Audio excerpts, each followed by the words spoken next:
passada, a gente viu o que era uma função diferenciável, né, num ponto, e a gente também viu um teorema que ajuda a gente, né, que simplifica um pouco, né, que diz que f é diferenciável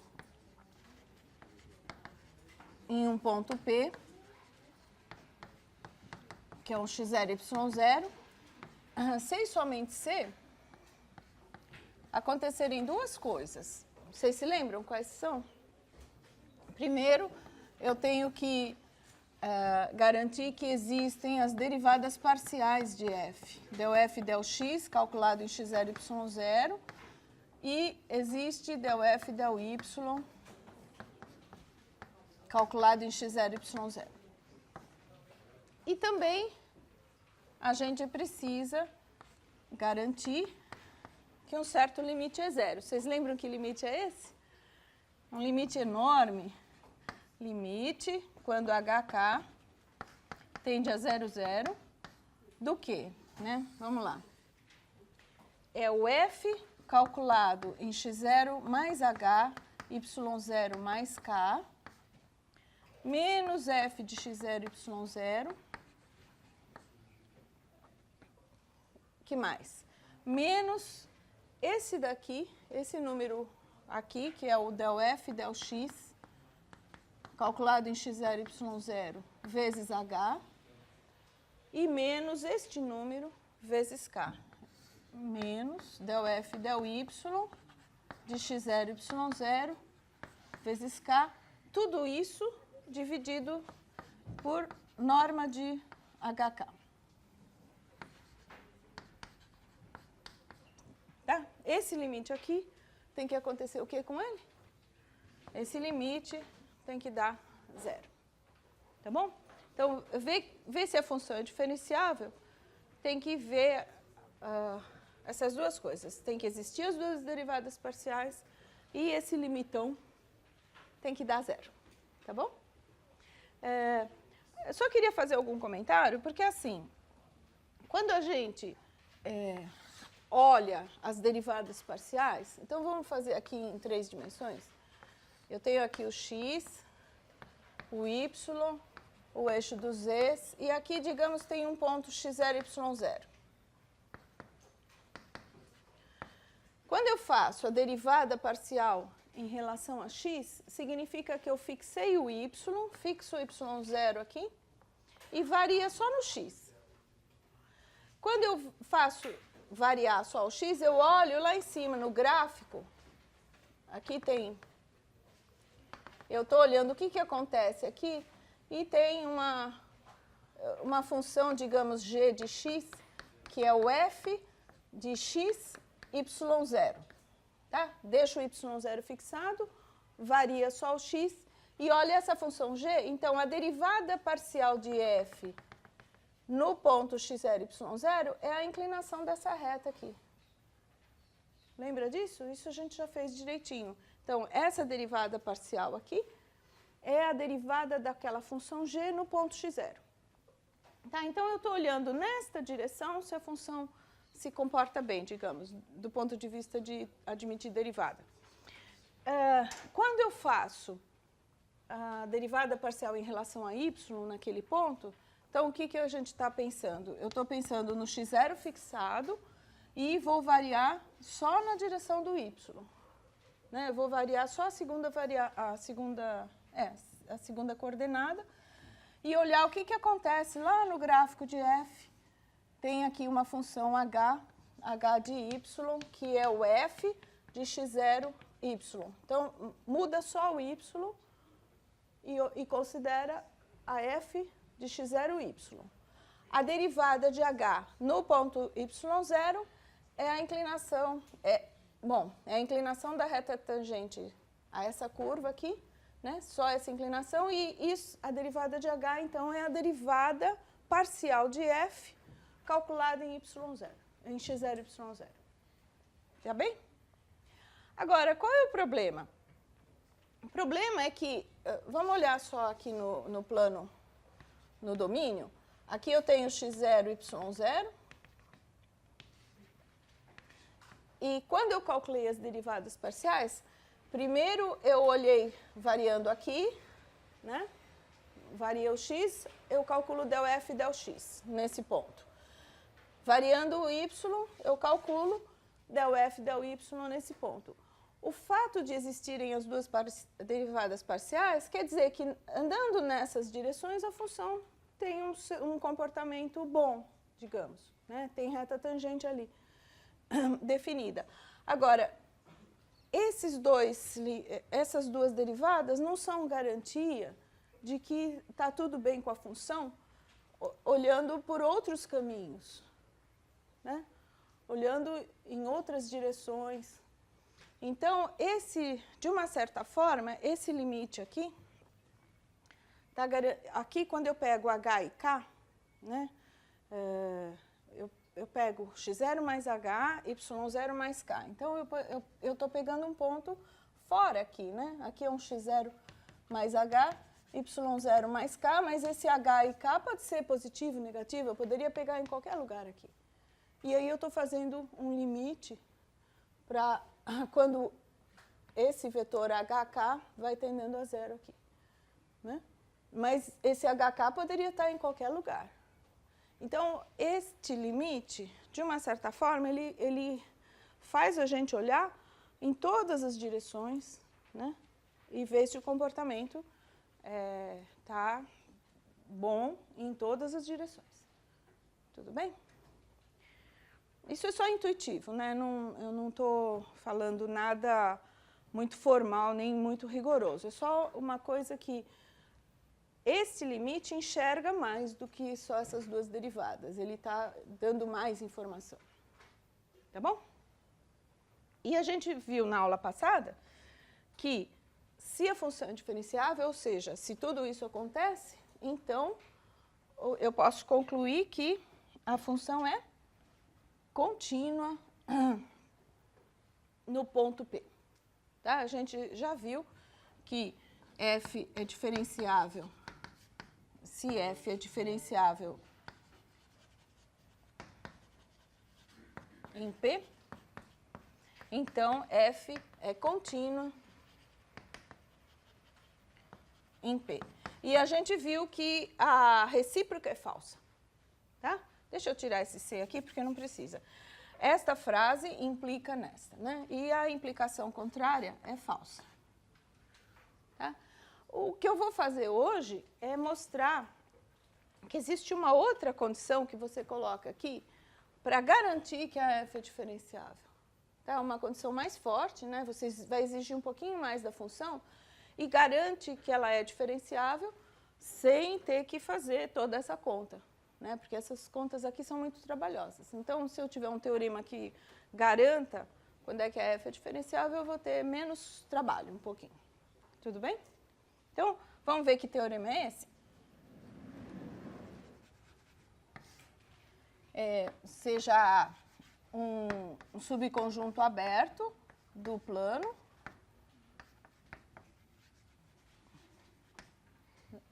o ponto x0, y0, um ponto de A, e F definida de A em R. Tá? Eu estou supondo isso aqui. E, bom, e seja F de A em R, tal que existem as duas derivadas del F del x de xy e del F del y de xy existem para todos os xy de A.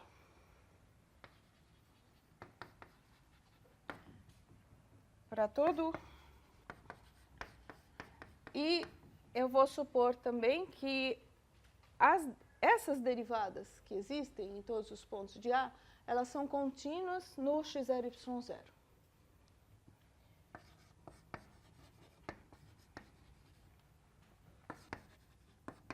Com tudo isso aqui, né, com todas essas hipóteses, a gente garante que, então, a função f é diferenciável. Tá? Então, f é diferenciável nesse ponto, né? Diferenciável em x0, y0. Tá bom? Ou seja, eu poderia enunciar de outra forma, mas é assim, se você tem uma função que tem as derivadas parciais, nos pontos onde as derivadas parciais são contínuas, a função f é diferenciável. Eu acho que vale a pena ver a demonstração, ela é um pouco trabalhosa, mas vale a pena ver porque ela é bastante instrutiva. Então, a gente acaba entendendo melhor como é que funcionam certas coisas, tá? Então, vale a pena conhecer um pouquinho mais a fundo isso aqui. Eu vou fazer a demonstração.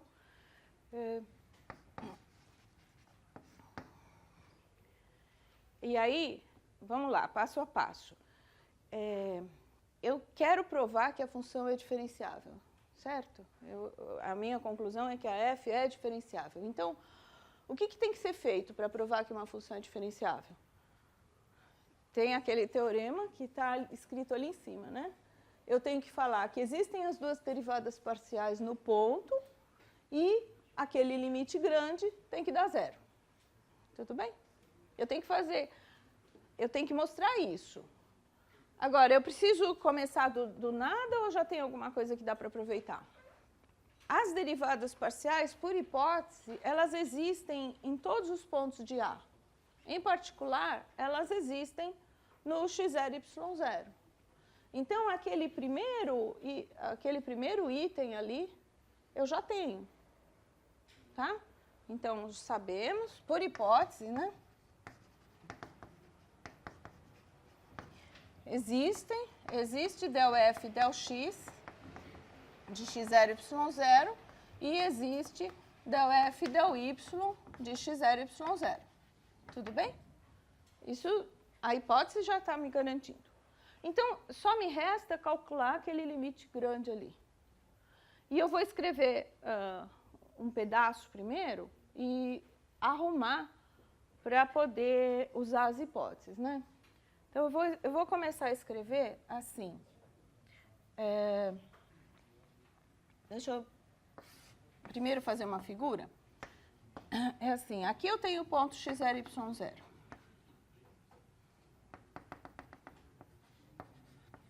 O que quer dizer, aqui é o conjunto A.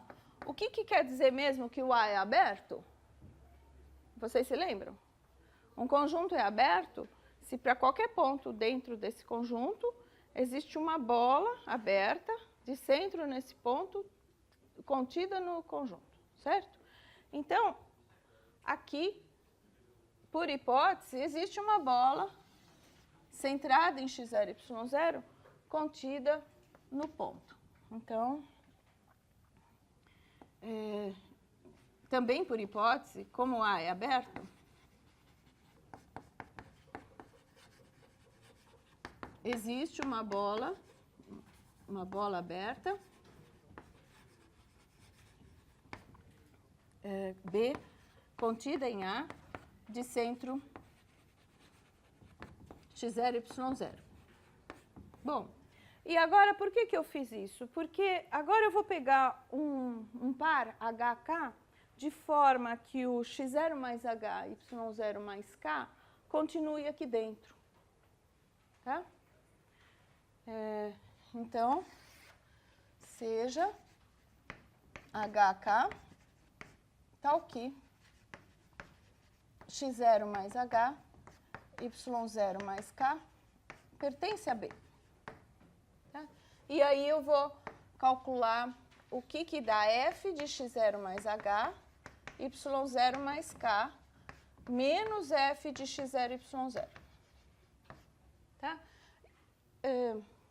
Deixa eu só contar um pouco a minha ideia. Eu vou abaixar aqui só para comentar. O que eu quero fazer é assim, como a ferramenta que eu tenho para usar, ou seja, as hipóteses que eu tenho, falam sobre a existência das derivadas parciais da f em todos os pontos. E aqui eu tenho que calcular, aqui já tem derivada parcial de f em um ponto, né, que é o ponto x0, y0. E o que eu vou fazer agora é olhar esta diferença e relacionar com derivadas parciais também. Tá? Eu vou tentar escrever isso aqui para poder usar a hipótese. Então, eu vou escrever esta diferença aqui de um outro jeito. Tá? E é isso que é interessante, porque vamos ver o que eu vou fazer. É um truquezinho. Eu vou somar e subtrair. Como eu sei alguma coisa sobre derivadas parciais, eu vou somar e subtrair f de um ponto em que eu vario uma coordenada de cada vez. Então, porque aqui, ó, x0 mais h, y0 mais k e x0, y0, eu mudei as duas coordenadas. Então, eu vou somar e subtrair um termo aqui.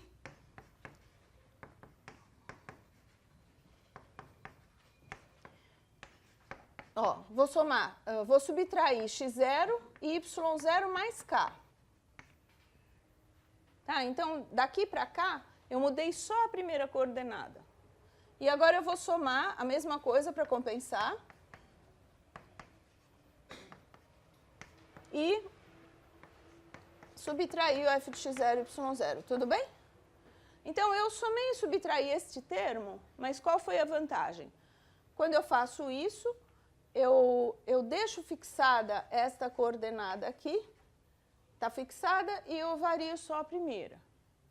E aqui, eu deixei a primeira fixada e mudei só a segunda. Tá? E agora, como é que eu vou relacionar isso com derivadas parciais? Nós vamos pensar assim, ó.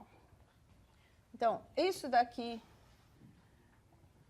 e isso, essas duas diferenças, eu quero relacionar com derivadas parciais. Vamos lá. Eu vou definir uma nova função, que é g de x, que é o f de x, y0 mais k. Tá? Então, está fixado o y0 mais k, está fixada a segunda coordenada, e eu estou variando só a primeira. Para quais x? Bom, aqui você vem nessa figura aqui, ó. Vamos pegar um ponto x0. Esse aqui é o ponto x0 mais h, y0 mais k. Tá? Aqui é o x0 mais h. Tá? E este seria o y0 mais k. Então, essa função g de x, eu vou definir para os pontos que estão aqui, ó. Fixado o y0 mais k, eu estou definindo a g nesse conjunto de pontos. Estou olhando o f desses pontos, tá? Que estão na interseção da bolinha com essa reta y0 mais k. Tudo bem? Tá, então, aqui seria um x pertencente ao intervalo i. O intervalo i seria essa sombra aqui, a projeção, esse intervalo i aqui. Tá bom? Agora, é interessante notar que os pontos x0 e x0 mais h estão dentro de i. Tá? X0 e x0 mais h pertencem ao intervalo i. Tá? E o que a gente sabe sobre essa g? Eu sei derivar a g. O que é a derivada da g?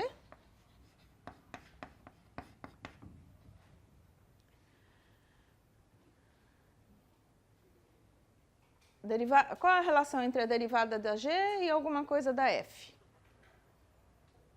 A derivada da função g é a derivada parcial da f, calculada nesse ponto x, é del f del x, calculado em x, y0 mais k. Tá claro isso? Se vocês fizerem pela definição, o limite aqui e o limite aqui, vocês vão ver que é a mesma coisa. Tá bom? Então, esta função g é derivável. E a gente sabe que se ela é derivável, ela é contínua. Tá? Então, g é derivável nesse intervalo i aí e contínua também. Bom, por que eu estou querendo escrever isso? Eu poderia falar que ela é derivável em i, em particular,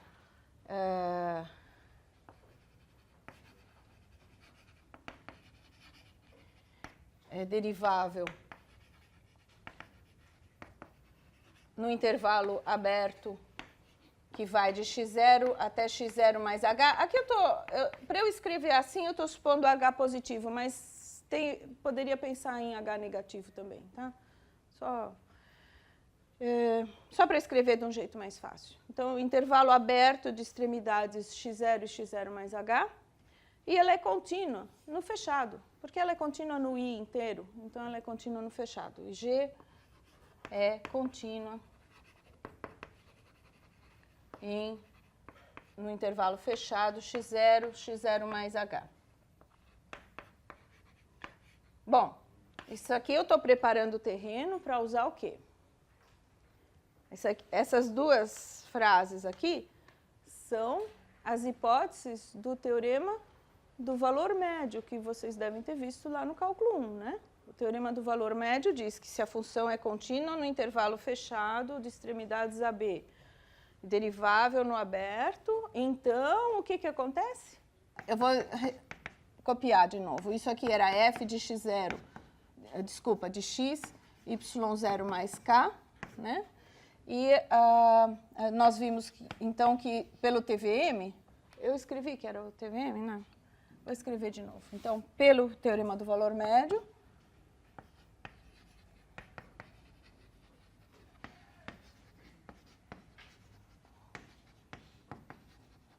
existe um ponto tal que, bom, aqui seria entre x0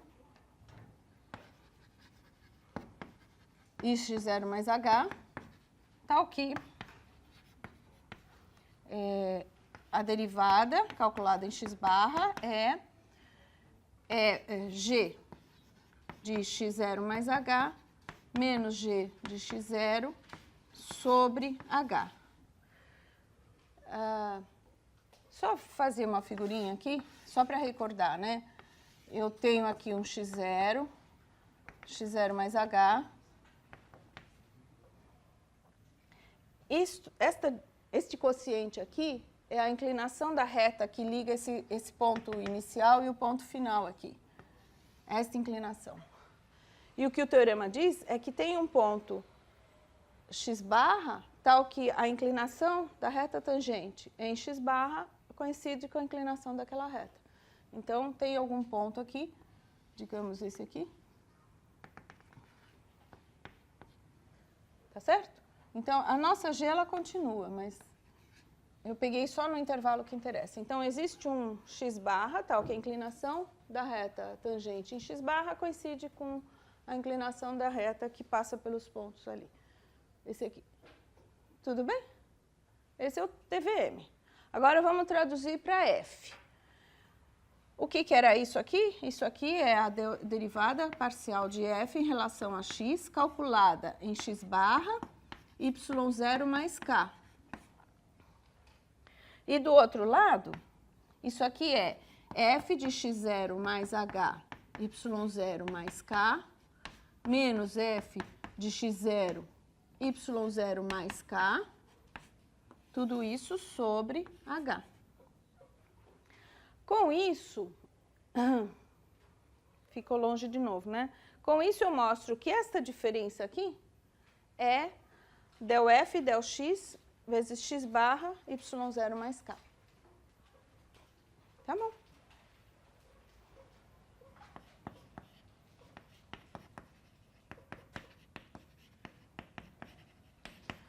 Estou copiando aqui, f de x0, y0 mais k, é del f del x, calculado em x barra, y0 mais k, vezes h.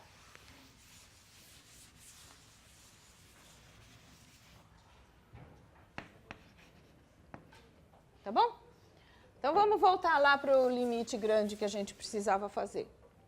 Eu comecei com f de x0 mais h, y0 mais k, menos f de x0, y0, era f de x0 mais h, y0 mais k, menos f de x0, y0 mais k, mais f de x0, y0 mais k, menos f de x0, y0. Eu repeti tudo porque ficou muito longe, né? Então, eu acabei de provar que este pedacinho aqui pode ser escrito de um outro jeito que envolve derivada parcial. Então, isso aqui é igual a del f, del x, de x barra, y0 mais k vezes h. Tá bom? Posso falar que, analogamente, isso aqui pode ser escrito de outro jeito? Isso aqui, ó, aqui eu faço x0 fixado, o y vai variar, então eu vou definir uma outra função, vou chamar de L de y, que é o f de x0, y. E aí, essa função é derivável, a derivada dela é a derivada parcial da f em relação a y, e aí eu vou poder usar de novo o teorema do valor médio, tá? Porque os pontos que eu estou pegando estão sempre dentro da bolinha onde as derivadas existem, tá? Então, essa função L aqui, eu posso usar o teorema do valor médio para ela também. E aí eu consigo escrever esta diferença como a derivada da L, que é del f del y, calculado em algum ponto intermediário. Então, isso aqui é del f del y, calculado num x0 y barra, vezes o acréscimo, que é o k. Tá bom? Tá, isso aqui, esse aqui é só fazer o análogo ao que já foi feito. Bom, então o que eu vou fazer agora é calcular aquele limite grande, trocando essa diferença aqui por essas duas expressões. Tá? Por essa soma aqui. Isso aqui. Então, portanto, o limite, quando hk tende a 0,0 de f de x0 mais h, y0 mais k, menos f de x0, y0, menos del f del x de x0, y0, h, menos del f del y, de x0, y0, k, sobre norma do vetor hk. Isso aqui, eu tenho que mostrar que é zero. Então, como é que eu vou fazer isso? Isso aqui é limite, quando hk tende a 0,0, do quê? Agora vai ficar maior ainda, né? Porque eu vou trocar essa diferença por aquela expressão que eu acabei de provar. Então, vai ficar del f del x calculado em x barra y0 mais k, vezes h, mais del f del y calculado em x0 y barra, vezes k. Tá bom? Então, eu troquei esse pedaço por este. E o resto eu vou copiar. Del f del x de x0 y0, h, menos del f del y de x0 y0, k, sobre a norma de hk, como é que eu posso escrever? Raiz quadrada de h ao quadrado mais k ao quadrado. Tudo bem? O que dá para fazer agora? Eu vou agrupar esse pedaço que tem h e depois o outro que tem k, tá? Então, isso aqui dá limite, quando hk tende a 0,0, vou escrever assim, ó, del f del x de x barra y0 mais k, menos del f del x de x0, y0, tudo isso vezes h sobre a raiz quadrada, de h ao quadrado mais k ao quadrado. E depois a mesma coisa com outro pedaço. O outro pedaço é del f del y, vou pôr um colchete aqui, uma chave. Del F, del Y de x0, y barra, menos del F, del Y de x0, y0, tudo isso vezes k, sobre a raiz quadrada de h ao quadrado mais k ao quadrado. Tudo bem? Por enquanto foi só conta. Agora que a gente tem que pensar. Vamos lá. O que dá para dizer sobre esse limite? E eu esqueci de fechar aqui. O que eu posso falar sobre esse limite? Qual função é limitada? h sobre raiz quadrada de h ao quadrado é uma função que está entre menos 1 e 1. Né? Lembra? A gente já fez isso. Isso aqui é uma função limitada. Tá? E ela está entre menos 1 e 1, a gente consegue demonstrar. Né? E essa também, né? Essa aqui também é uma função limitada. E o resto, hein? O que acontece com o que está lá dentro dos colchetes? Quando o H e o K tendem a... Quando o par HK tende a 0, 0, vamos pensar assim. Lembra que eu tinha um x0, y0 aqui. Pertinho, aqui tinha uma bola. Aqui tinha um outro ponto, que era o x0 mais h. y0 mais k. Esse par aqui, x barra y0 mais k, ele está por aqui, né? Em algum lugar por aqui. É um x barra, porque o x barra está aqui, entre esses dois, né? E esse aqui é o x barra y0 mais k. Tá? E este outro, x0 y barra, ele está em algum lugar por aqui.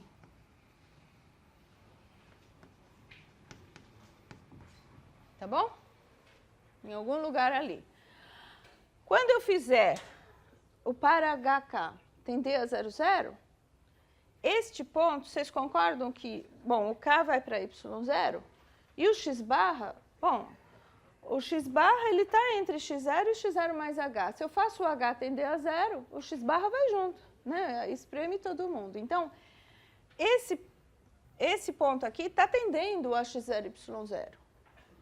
E aí, será que o del F, del X desse ponto está tendendo a del F, del X do X0, Y0? Como é que eu sei isso? Será que esse limite é 0? Volta lá para o teorema e vê quais eram as hipóteses. A derivada parcial de f em relação a x é o quê? Contínua neste ponto. Então, o limite deste dá esse. Então, isso aqui tende a 0. Isso aqui vai para 0, porque del f del x é contínua em x0, y0. Tá bom? Tudo bem? E esse aqui, mesma coisa, tá? A del f del y, por hipótese, é contínua neste ponto. Então, se eu estou num outro ponto próximo, isso aqui está tendendo a 0. Tá? Então, isso aqui vai para 0, porque del f del y é contínua em x0, y0. Tá? Então, esse limite é 0. Tá bom?